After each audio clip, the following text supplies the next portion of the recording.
નમસ્કાર, હું છું પ્રિયંકા. તમે જોઈ રહ્યા છો સિટી કવરેજ ન્યૂઝ. આજના મુખ્ય સમાચાર. જૂનાગઢ મનપા તંત્રએ નરસિંહ મહેતા તળાવમાં ગાંડીવેલ બાબતમાં ગંભીરતા દેખાડી છે અને આખરે આ નુકસાન પહોંચાડતી ગાંડીવેલને દૂર કરવાની કામગીરી હાથ ધરવામાં આવી છે. જૂનાગઢના નરસિંહ મહેતા તળાવને ગાંડીવેલથી મુક્ત કરવા માટે હાલમાં આ કામગીરી કરવામાં આવી રહી છે, જેમાં કોર્પોરેશન દ્વારા આ માટે ટીમને કામે લગાડાઈ છે. આ ટીમ દ્વારા નરસિંહ મહેતા તળાવમાંથી ગાંડીવેલને કાઢવાની કામગીરી થઈ રહી છે. સાથે તળાવમાંથી કઢાયેલી ગાંડીવેલને ટ્રેક્ટરમાં ભરીને નિકાલ પણ કરાઈ રહ્યો છે. આમ કોર્પોરેશન દ્વારા જૂનાગઢના નરસિંહ મહેતા તળાવને ગાંડીવેલથી મુક્તિ આપવા માટે કામગીરી શરૂ કરવામાં આવી છે. જૂનાગઢ શહેરની મધ્યમાં આવેલ નરસિંહ મહેતા તળાવના બ્યુટિફિકેશનનું કામ ચાલી રહ્યું છે. જોકે તળાવની અંદર ગાંડીવેલનો ફેલાવો દિન પ્રતિદિન વધી રહ્યો છે, જેના કારણે તળાવની સુંદરતાને ગ્રહણ લાગ્યું છે. ત્યારે આ ગાંડીવેલને દૂર કરવા માટે કોર્પોરેશન દ્વારા કામગીરી કરવામાં આવી રહી છે, જેને કારણે ટૂંક સમયમાં જ નરસિંહ તળાવને ગાંડીવેલથી મુક્તિ મળશે તેમ જણાઈ રહ્યું છે. જેમ જેમ મહંતની મુદત પૂરી થતી જાય છે તેમ તેમ મહંત પદ મેળવવા માટે અનેક સાધુઓ સામે આવી રહ્યા છે. અગાઉ 2 સાધુએ પણ હરિગીરી સામે મોરચો માંડ્યો છે. આજે પૈસાના જોરે હરિગીરીને ભવનાથના મહંત બનાવાશે તો ભવનાથ મંદિરે આ મરણાંત ઉપવાસની કરજર ગામના રાજુગીરી બાપુએ ચીમકી આપી છે. એટલું જ નહીં, ભવનાથ મંદિરના મહંત તરીકે હરિગીરીની નિમણૂક થશે તો હું અન્ન અને જળ ત્યાગની ચીમકી પણ આપું છું. બાપુએ વાયરલ વિડીયોમાં કહ્યું છે કે જો ભવનાથ મંદિરના મહંત તરીકે ફરીથી હરિગીરીની નિમણૂક થશે તો અન્ન અને જળનો ત્યાગ કરીશ. મિયા ગામ કરજરના રાજુગીરી ગુરુ કમલાનંદ ગીરીએ એક વિડીયો વાયરલ કરીને આ આક્ષેપ કર્યો છે કે ભવનાથના મહંત તરીકે હરિગીરીનો ઓર્ડર રાજકારણ અને પૈસાની લેતી દેતીના કારણે થાય છે. આ જગ્યા ગુરુ અને શિષ્ય પરંપરાની જગ્યા છે. જો ચેલા ન હોય તો 10 નામ સાધુની નિમણૂક કરવી જોઈએ. આ અંગે અમે છેલ્લા 10 વર્ષથી રજૂઆત કરીએ છીએ. 2015થી હરિગીરી બાપુ સામે અમે ચેલાઓ લેખિત અરજીઓ કરીએ છીએ, પરંતુ અમારી અરજીને ધ્યાને લેવાતી નથી. ઓમ નમો નારાયણ. હું રાજુગીરી ગુરુ શ્રી કમલાનંદ ગીરી મિયા ગામ કરજર નવગ્રહ શનિદેવસિંહ બોલું છું. ભવનાથ મંદિરના નિમણૂકની બાબતે શિષ્યની પરંપરા ચેલાની થાય છે. ચેલા ન હોય તો 10 નામ સાધુની નિમણૂક થાય છે. છેલ્લા 10 વર્ષથી 2015થી હરિગીરી બાપુની સામે અમે ચેલાઓ અરજી કરીએ છીએ. રાજકારણ અને પૈસાની લેતી દેતીમાં હરિગીરી બાપુનો ઓર્ડર થાય છે.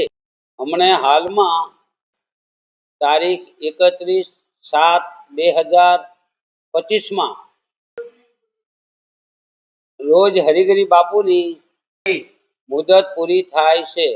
અમારા પરિવારના સીધી લીટીના વારસદાર ગુરુ શિષ્ય ચેલાની નિમણૂક થાય એવી અમે માંગ કરીએ છીએ.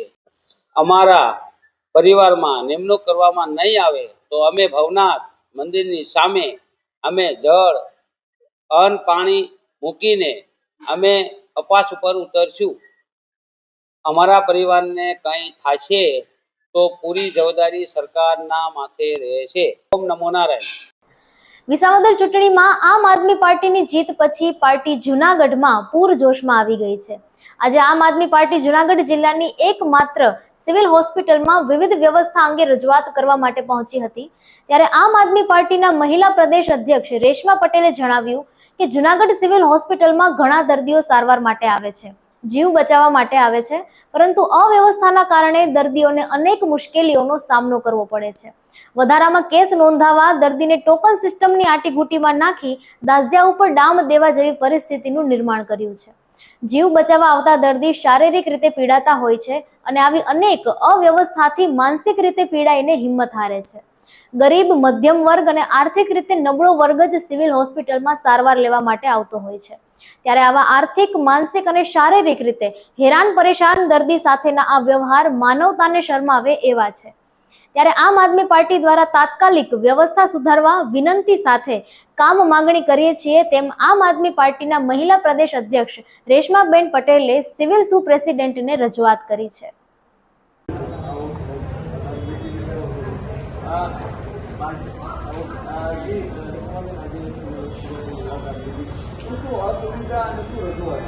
અમારી રજૂઆત એ છે, આજે અમે જૂનાગઢની સિવિલ હોસ્પિટલમાં અમારી ટીમ સાથે મુલાકાત લીધી અને અમે લેખિતમાં રજૂઆત પણ કરી છે. અહીંયા અમને ખબર છે કે જે ટોકન સિસ્ટમ ચાલુ કરી અને જે કેસ બારી છે, એટલે કે શરૂઆતથી જ લોકોને દર્દીઓને પરેશાની છે. કેસ બારીઓ ખુલ્લી નથી હોતી, માત્ર એક જ કેસ બારી ખુલ્લી હોય છે.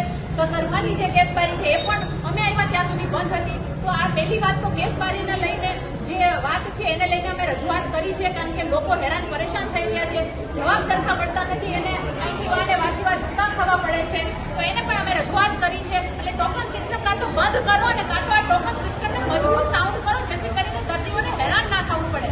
બીજી વસ્તુ, અહીંની લિફ્ટો પણ એક માત્ર બંધ હોય છે, તો લિફ્ટ પણ ચાલુ હોવી જોઈએ, કારણ કે 9 મહિનાની સંદર્ભમાં બહેનોને દર્દીઓને ગલદા 80 વર્ષના ગલદાઓને ઉપર ચડવું પડે છે, નીચે પગથિયેથી આવવું પડે છે. આ પણ એક કઠણાઈની વાત છે.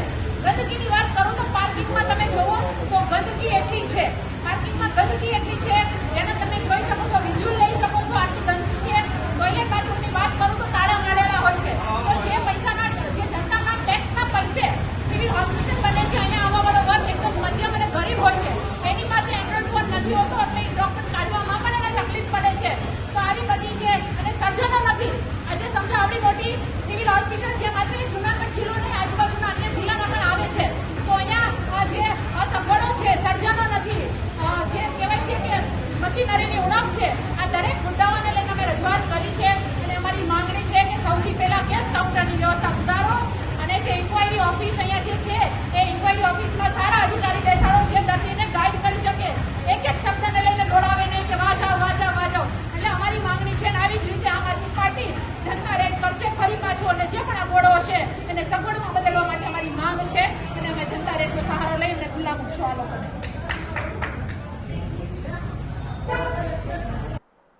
3.42 લાખના ઇંગ્લિશ દારૂ સાથે એક શખ્સ જૂનાગઢ એલસીબીની ઝડપે ચડ્યો છે. જૂનાગઢના ખામધ્રોળ વિસ્તારમાં કાકાના પ્લોટમાં દારૂ રાખી અને હેરાફેરી કરનાર ભત્રીજાને એલસીબીએ 3.42 લાખના દારૂ સાથે ઝડપી લીધો છે. ઝડપાયેલા આરોપીનું નામ જયદીપ રઘુભાઈ બોરીચા, ઉંમર વર્ષ 29 છે. આરોપી જયદીપ બોરીચા તેમના કાકાના પ્લોટમાં દારૂ રાખી અને હેરાફેરી કરતો હતો. જયદીપ બોરીચા સામે જૂનાગઢ તાલુકા પોલીસ સ્ટેશન અને પાટણના રાધનપુર પોલીસ સ્ટેશનમાં પણ પ્રોહિબિશનના ગુના નોંધાયા છે. જ્યારે પકડાયેલ દારૂના જથ્થામાં સુરેન્દ્રનગર જિલ્લાના રામપરડા ગામના ચાપરાજ કરપડાનું નામ ખુલ્યું છે. જોકે તે શખ્સ પણ હાજર ન મળી આવતા તેમની સામે પણ ગુનો નોંધી અને તેને શોધી કાઢવા માટે પોલીસે તપાસ હાથ ધરી છે. કેન્દ્ર સરકારે 71 આવશ્યક દવાઓના ભાવમાં ફેરફાર કર્યો છે, જેમાં કેન્સર, ડાયાબિટીસ, પેટના રોગો અને ગંભીર ચેપ માટેની દવાઓનો સમાવેશ થાય છે. નેશનલ ફાર્માસ્યુટિકલ પ્રાઇસિંગ ઓથોરિટીએ એક સૂચના બહાર પાડીને નવી કિંમતો જાહેર કરી છે. કર્ણાટકના તીર્થહલ્લી તાલુકાના કોડુરુની રહેવાસી ઋતુપૂર્ણા KSને એક સમયે એવું લાગતું હતું કે તેના સપના ચકનાચૂર થઈ ગયા છે. તેણીને નીટ દ્વારા સરકારી સીટ મળી નહીં. પછી તેણીએ UPSCની તૈયારી પણ છોડી દીધી હતી. પરંતુ માત્ર 20 વર્ષની ઉંમરે તેણીએ British aviation company Rolls Royce તરફથી વાર્ષિક ₹72.3 લાખની ઓફર મેળવી અને ચર્ચાનો વિષય બની ગઈ. ખ્યાતિકાંડ બાદ રાજ્ય સરકારે વધારેલા મોનિટરિંગમાં વધુ 21 હોસ્પિટલો ઝડપે ચડી ગઈ છે અને રાજકોટની ક્રાઇસ્ટ અને ગોકુલ હોસ્પિટલ PM જયમાંથી સસ્પેન્ડ કરી દેવામાં આવી છે. ગુજરાતમાં બહુ ચર્ચિત ખ્યાતિકાંડના પગલે રાજ્ય સરકારે પ્રધાનમંત્રી જન આરોગ્ય યોજનાનો ગેરલાભ લઈને બોગસ રીતે લેબ રિપોર્ટ, બિનજરૂરી ઓપરેશન અને વધારા પડતા ખર્ચ બતાવીને સરકારની પાસેથી મોટી રકમ વસૂલવાના કૌભાંડની સામે આકરા પગલાં લેવાનું શરૂ કરી દીધું છે. તેમાં હવે આ યોજના હેઠળ આવરી દેવાયેલી તમામ હોસ્પિટલો પર સરકારનું મોનિટરિંગ વધી ગયું છે. તે સમયે હવે રાજકોટને 2 સહિત ગુજરાતની વધુ 21 હોસ્પિટલોને પ્રધાનમંત્રી જન આરોગ્ય યોજનામાંથી સસ્પેન્ડ કરી દેવામાં આવી છે.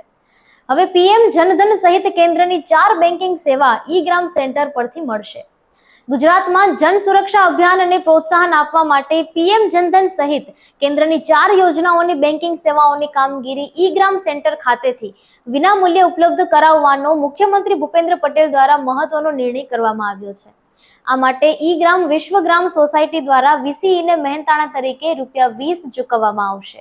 સિટી કવરેજ ન્યૂઝના ડેઇલી અપડેટ માટે અમારી ચેનલને લાઇક કરો, શેર કરો અને સબસ્ક્રાઇબ કરો. આવતીકાલે મળીશું ફરી નવા સમાચારો સાથે. City coverage news Junagadh.